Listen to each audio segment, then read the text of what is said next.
दोस्तों नमस्कार। Learning by AP sir YouTube channel में आपका स्वागत है।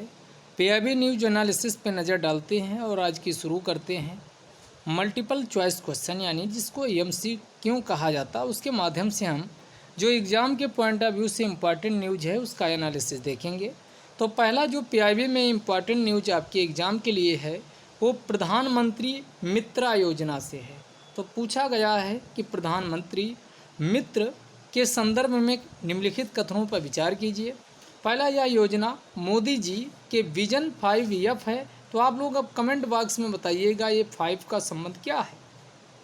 5F कौन कौन 5F से इसकी शुरुआत होती है, यानी 5F क्या क्या डिनोट करते हैं बताना है। तो यह योजना मोदी जी के 5F विजन से प्रेरित है। दूसरा, यह योजना पीपीपी मॉडल के अंतर्गत स्पेशल पर्पज व्हीकल के द्वारा विकसित की जाएगी, दूसरा स्टेटमेंट है। तीसरा, भारत सरकार के द्वारा प्रत्येक जो प्रधानमंत्री मित्रा पार्क हैं उनको 300 करोड़ रुपए का फंड उपलब्ध कराया जाता है। इसी फंड को जो 300 करोड़ रुपए का प्रत्येक प्रधानमंत्री मित्रा पार्क को दिया जाता है उसे कम्पटिटिवनेस इंसेंटिव सपोर्ट यानी CIS के नाम से जाना जाता है। ये आपको बताना है। अगला, प्रत्येक नवीन न्यूली प्रधानमंत्री मित्रा पार्क को कुल टर्नओवर का 2% पेडअप कैपिटल यानी इनको फंड उपलब्ध करवाया जाता है। अब यहाँ बताना कौन कौन स्टेटमेंट इसमें सही है। तो दोस्तों, जो PM मित्रा योजना है, पहले आप जान लीजिए टेक्सटाइल सेक्टर के लिए लाई गई, वस्त्र उद्योग के लिए लाई गई है। भारत में चूंकि हस्तशिल्प व हथकरघा उद्योग सबसे ज़्यादा हैं और असंगठित क्षेत्र में हैं, तो हथकरघा व हस्तशिल्प या कहा जाए सूक्ष्म उद्योगों का संगठित करने के लिए व उनके एकत्रीकरण के लिए इस योजना को लाया गया है, जिसे प्रधानमंत्री मित्रा योजना के नाम से जाना जाता है। तो यहाँ पहला स्टेटमेंट भी सही है। इसमें केंद्र सरकार, राज्य सरकार और निजी प्राइवेट सेक्टर तीनों के कोऑर्डिनेशन से इस योजना को विकसित किया जाएगा। तीसरा, इसमें भारत सरकार 300 करोड़ रुपए का फंड उपलब्ध करवाएगी। इसी को कम्पटिटिवनेस इंसेंटिव सपोर्ट के नाम से जाना जाएगा। अगला, प्रत्येक जो नवीन निर्मित PM प्रधानमंत्री मित्रा पार्क होगा उसको 2% का कुल कारोबार का पैसा भी अदा किया जाएगा। तो यहाँ पर स्टेटमेंट जितने लिखे हैं ये सारे के सारे स्टेटमेंट सही हैं। इसको अपनी कॉपी में राइट डाउन कर लीजिएगा। अगर ये PDF आपको चाहिए तो learning by AP sir Telegram channel को ज्वाइन करिए, वहाँ पर PDF उपलब्ध करा दी जाती है। इन पॉइंटों को हम मेंस में भी इस्तेमाल करेंगे। निबंध आ जाए वहाँ भी, ये कोई आपका असंगठित क्षेत्र है तो भारत उसमें कैसे अपनी पोटेंशियलिटी के माध्यम से जो रोजगार का सृजन कर सकता है, तो वहाँ ये PM प्रधानमंत्री मित्रा योजना का जिक्र जरूर करिएगा। मेंस में फर्स्ट पेपर से लेकर के थर्ड पेपर तक जहाँ भी ज़रूरत हो वहाँ पर इसका इस्तेमाल आप कर सकते हैं।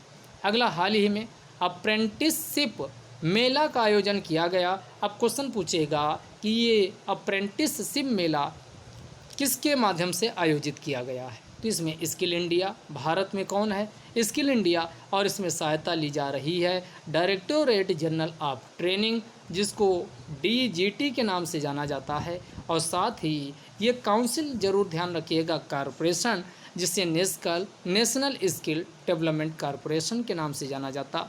तो नेशनल स्किल डेवलपमेंट कॉरपोरेशन, दूसरा डायरेक्टोरेट जनरल ऑफ ट्रेनिंग और तीसरा स्किल इंडिया, इन तीन के माध्यम से अप्रेंटिसशिप मेला का आयोजन किया जा रहा। इसमें विश्व के विभिन्न देशों से जो अप्रेंटिसशिप हैं उनको क्या किया जाएगा, उनके अनुभव, जो अप्रेंटिसशिप हैं भारत के स्टार्टअप, उनको विश्व के जो ट्रेनर्स हैं उनको बुला करके इसमें प्रशिक्षण इत्यादि को किया जाएगा, प्रशिक्षण प्रदान किया जाएगा, साथ ही ट्रेनिंग भी इसमें दी जाएगी। तो ये आपका पूछा जा सकता है कि हाल ही में अप्रेंटिसशिप मेला का आयोजन कौन किया। तो सिंगल अगर पूछा जाए तो स्किल इंडिया ध्यान रखिएगा। स्किल इंडिया सहायता ली गई DGT और नेशनल स्किल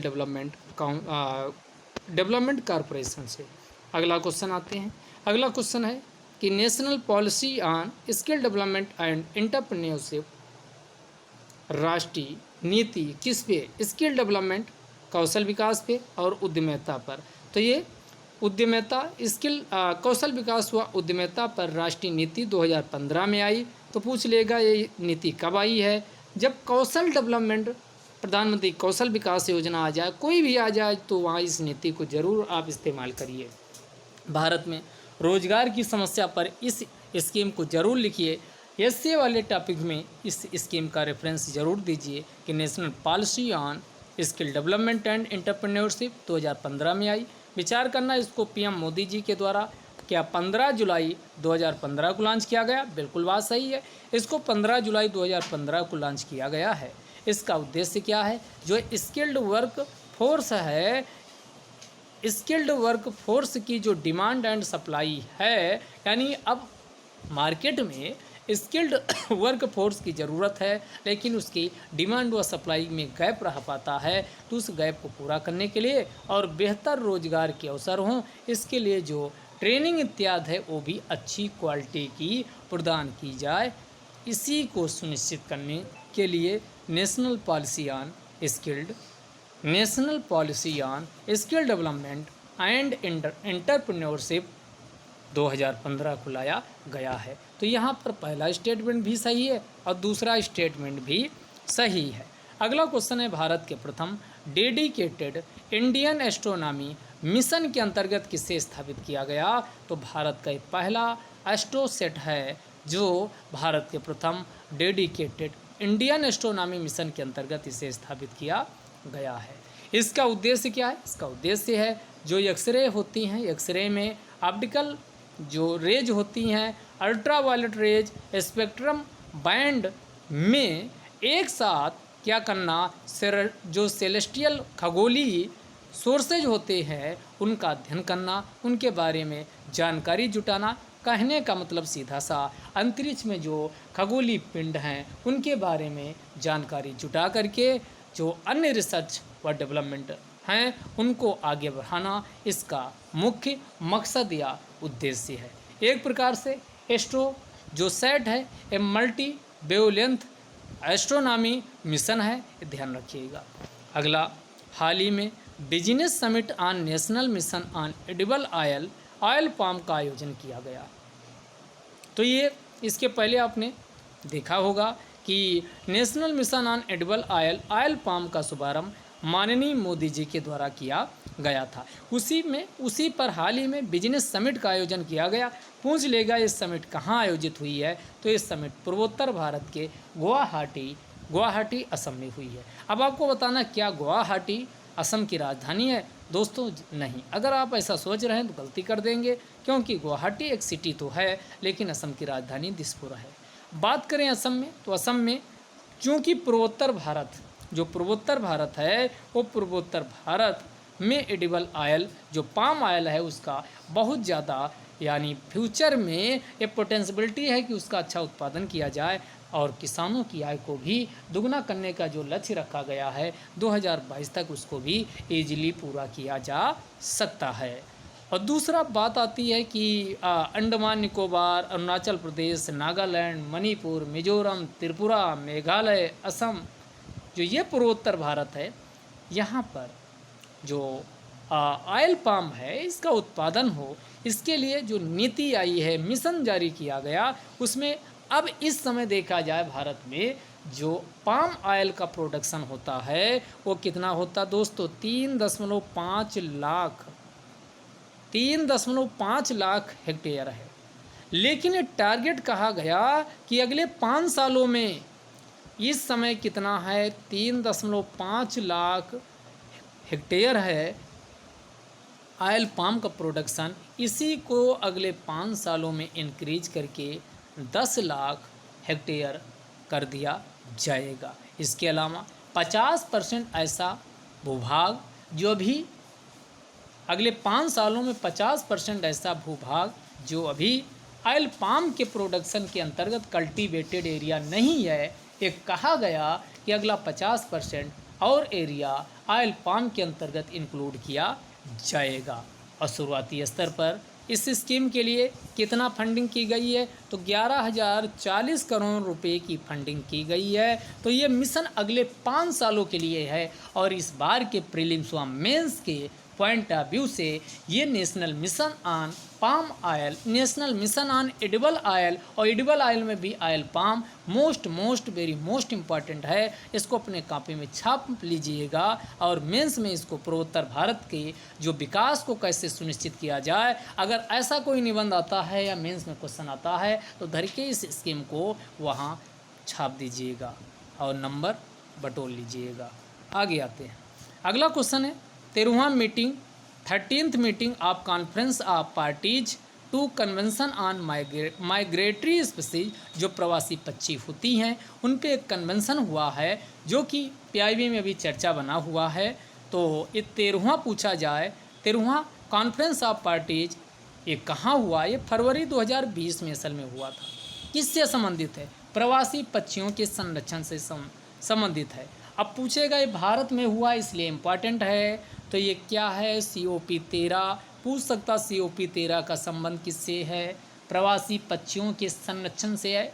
भारत में जैसे केवलादेव राजस्थान का जो पक्षी अभ्यारण्य है वहाँ पर सारस जो साइबेरियन जो क्रेन सारस आते हैं वो यहाँ प्रवास के लिए आते हैं। तो जो इस प्रकार के ऐसे चिल्का झील है और कई हैं, तो इन सब में इनका संरक्षण हो, इनको किसी भी प्रकार का कोई नुकसान न हो, इन्हीं को सुनिश्चित करने के लिए कॉन्फ्रेंस ऑफ पार्टीज का आयोजन किया जाता है। और 13वां आयोजन जो हुआ ये कन्वेंशन ऑन माइग्रेटरी स्पीसीज से संबंधित था, वो भारत में हुआ। और भारत में भी कहाँ हुआ, तो दोस्तों ये गांधीनगर गुजरात में हुआ है। कहाँ हुआ, गांधीनगर गुजरात में हुआ है। अब यहाँ एक आता है कि जो प्रवासियों के संरक्षण से संबंधित अंतर्राष्ट्रीय एक सम्मेलन भी किया गया, एक समझौता किया गया। ये आपके एग्जाम में पूछेगा, बान कन्वेंशन का संबंध किससे है, तो बान कन्वेंशन का संबंध भी प्रवासी पक्षियों के संरक्षण से है। अगला क्वेश्चन आप कमेंट में इसको बताइएगा कि बान कन्वेंशन पर हस्ताक्षर क्या इंडिया के द्वारा किया गया, यदि हाँ तो इंडिया ने इस पर हस्ताक्षर कब किया है।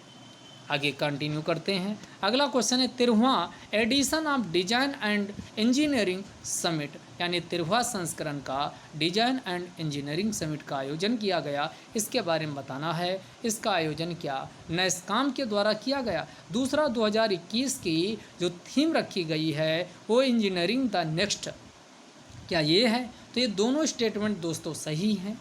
ये इसका आयोजन हर साल किया जाता है और इस बार का 13th नंबर का ये क्रम में आयोजन किया गया डिजाइन एंड इंजीनियरिंग समिट। पूछेगा डिजाइन एंड इंजीनियरिंग समिट का आयोजन नैस्कॉम के द्वारा किया गया है। अब आप लोगों को नैस्कॉम की स्थापना कब हुई, इसकी फुल फॉर्म क्या होती, पीछे हालांकि पुराने वीडियो में हमने इसकी फुल फॉर्म, इसकी स्थापना सब कुछ बताए हैं, इसको कमेंट बॉक्स में आप लिखिएगा। इस बार की थीम इंजीनियरिंग द नेक्स्ट को रखा गया है। अगला है जैक फ्रूट के संदर्भ में, कटहल इसको बोलते हैं, तो कटहल के संदर्भ में जैक फ्रूट के संबंध में निम्नलिखित कथनों पर विचार कीजिए। इसकी उत्पत्ति पश्चिमी घाट जो कि भारत में है, भारत में आप देखेंगे तो ये वाला हिस्सा पश्चिमी घाट में है, ये वाला पूर्वी घाट, जहाँ दोनों मिलते हैं इसी को क्या कहा जाता, नीलगिरी हिल्स के नाम से जाना जाता है। और नीलगिरी हिल्स पर एक जनजाति पाई जाती जिसे किस नाम से जाना जाता, टोडा जनजाति। तो पूछा जाए टोडा जनजाति कहाँ पाई जाती है, नीलगिरी हिल्स में पाई जाती। और यहाँ पर जो वन पाए जाते हैं उसी को सोलाज वन के नाम से भी जाना जाता है। अब आपको यहाँ जो ये पश्चिमी घाट है, इसी पश्चिमी घाट में उत्पत्ति कटहल की मानी जाती है, ये बिल्कुल बात सही है। दूसरा 2018 में केरल राज्य के द्वारा अपना राज्य जो फ्रूट है राज्य फल घोषित किया गया, वो जैक फ्रूट को घोषित किया गया। तो यहाँ पर एक और दो दोनों स्टेटमेंट बिल्कुल सही हैं।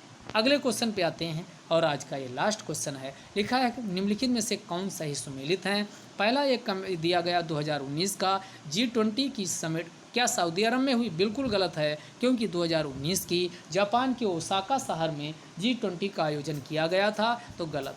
उसके बाद 2020 का पूछा जाए तो 20 का ये सऊदी अरब का इमरजेंसी वर्चुअल फॉर्म में इसका कोविड-19 को ध्यान में रखते हुए वर्चुअल फॉर्म में इसका आयोजन किया गया और ये सऊदी अरब इसकी अध्यक्षता किया था।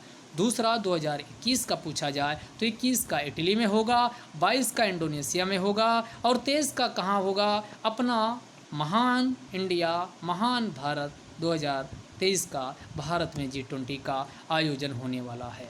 अब ये मेंस का भी क्वेश्चन बनेगा G20 से, तो यहाँ कुछ पॉइंट हमने मेंस के, इसको आप रट लीजिए जो मेंस में काम आएगा। G20 क्यों प्रासंगिक है?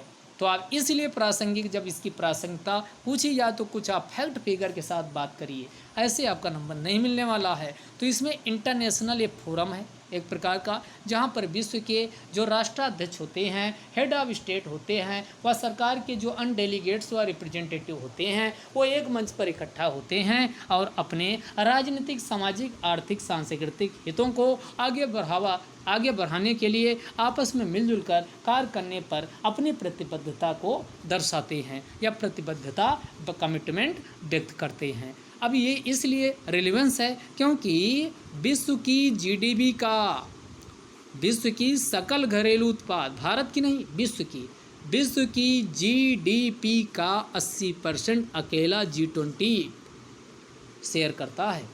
विश्व की जीडीपी का 80%, विश्व का ट्रेड का 5% कम कर दो 75%, और विश्व की पॉपुलेशन का 60%।